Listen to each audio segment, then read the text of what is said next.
In today's video, I'm going to teach you how to create a pie chart in Google Looker Studio. Let's jump straight into your report. At the top of the interface, you'll see the main toolbar. From there, click on Add a Chart and choose Pie Chart from the available options. This tells Looker Studio that you want to visualize part-to-whole relationships, which is exactly what pie charts are best for. Next, move your cursor over the canvas and click once to place the chart.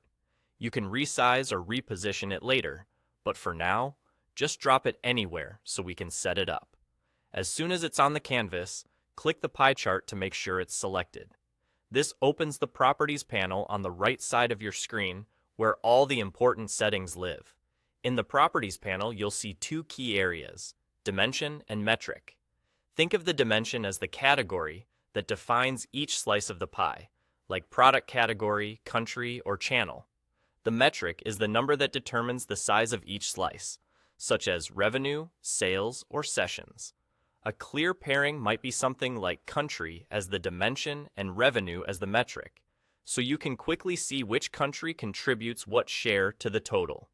To set these, simply add the data columns you want.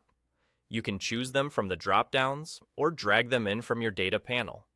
The moment you select a dimension and a metric, the pie chart updates instantly on the canvas. If the numbers look off, confirm that your metric is a numeric field and that it's aggregating the way you expect. By default, Looker Studio typically sums values, which is usually what you want for a pie chart showing totals by category. As you review the chart, look for a clear story. Each slice should represent a meaningful category, and together the slices should add up to a whole. If the chart feels crowded, consider using a dimension with fewer unique categories or grouping similar items in your data beforehand, so the chart remains easy to read. Also, check that the labels or legend clearly identify each slice so viewers know exactly what they're looking at. And that's it. You added a pie chart, placed it on the canvas, opened its properties, and defined the dimension and metric by selecting the data columns you want.